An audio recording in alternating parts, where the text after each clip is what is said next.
Bismillahirrahmanirrahim. Assalamu alaikum dear student. I am Bilal with Bilal Academy. Sir, dear student का class first chemistry शुरू करे वो chapter number 1 stoichiometric पर stoichiometric exam sir topic दे mole conversion का start करे पिछले lecture के example 1.5 sulfur and exam sir they practice problem 1.4 इंतहाई आसान दे practice problem 1.4 की Sawai how many mole of carbon dioxide will be produced complete combustion of 2.0 mole of glucose according to the following equation 2.0 mole ग्लूकोज چې کله کمبسچن په موجودګۍ کې ریاکشن کوي ډیکمپوز کیږي نو څونه مول به موږ کاربن ډای اکساید راکوي ٹھیک شو د کوېسچن باندې بیا هم یو پیر ځان پوه کوي 2.0 مول ګلوکوز چې کله هم کمبسچن د اکسیجن په موجودګۍ کې ریاکشن کوي ډیکمپوز کیږي ماتیږي ویلې کیږي نو څونه مول به موږ کاربن ډای اکساید راکوي کمبسچن څه دی وایي چې د اکسیجن په موجودګۍ کې ریاکشن کیږي ټیک شو راځو سالف کولو طرف ته نو دا هم سره د ګلوکوز دا هم سره ګلوکوز کیمیکل فارموله C6H12O6 دغه ګلوکوز C6H12O6 پلس اکسیجن دا چې ریاکشن وکړي موږ کاربن ډای اکساید پلس H2O اوبه راکړي ټیک شو اوس به موږ ګورو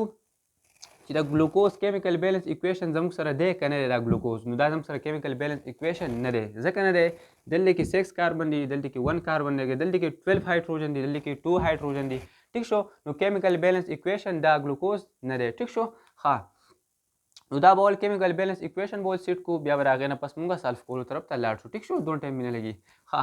دلته کې زم سره 6 کاربن دی دلته کې 1 کاربن دی نو یو 6 په دلته کې ولګوم نو 6 کاربن دلته کې شو ټیک شو ښه دلته کې 12 هایدروجن دی دلته کې 2 هایدروجن دی نو یو 6 په دلته ولګوم نو 6 2 ځه 12 نو 12 هایدروجن هم سره دلته هم راغلل ټیک شو ښه دلته کې 6 اکسیجن دی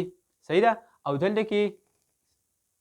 کې 1 اکسیجن دی نو 6 دا 6 د دې 1 سره ملټیپلیکیشن کړي نو 6 1 ځه 6 نو 6 اکسیجن دلته کې هم رالل صحیح ده ښه دلته کې 6 2 ځه 12 او دلته کې هم 6 2 ځه 12 نو ګورئ یو اکسیجن دا شو صحیح ده او 6 2 ځه 12 نو 12 جمع 6 نو دا زموږ سره راغی 18 اټم د اکسیجن زموږ سره په ریاکشن کې راغلل نو ګورو چې په پراډکټ کې به زموږ سره څونه راځي نو دغه 6 2 ځه 12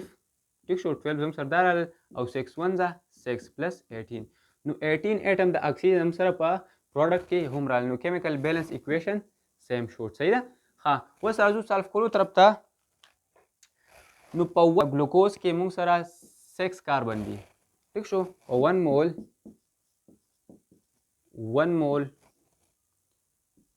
C6H12O6 دې چې کله ریاکشن وکړو نو موږ له 6 مول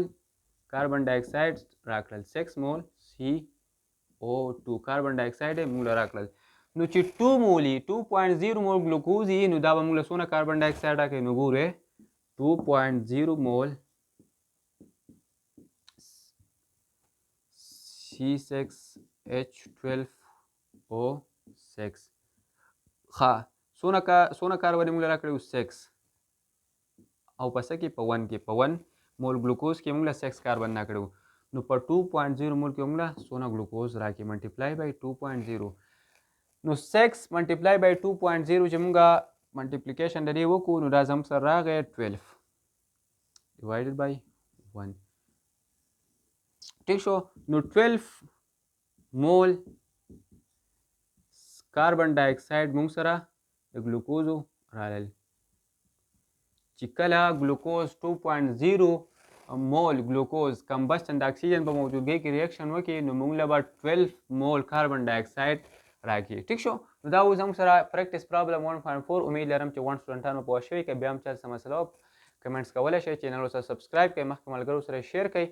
والسلام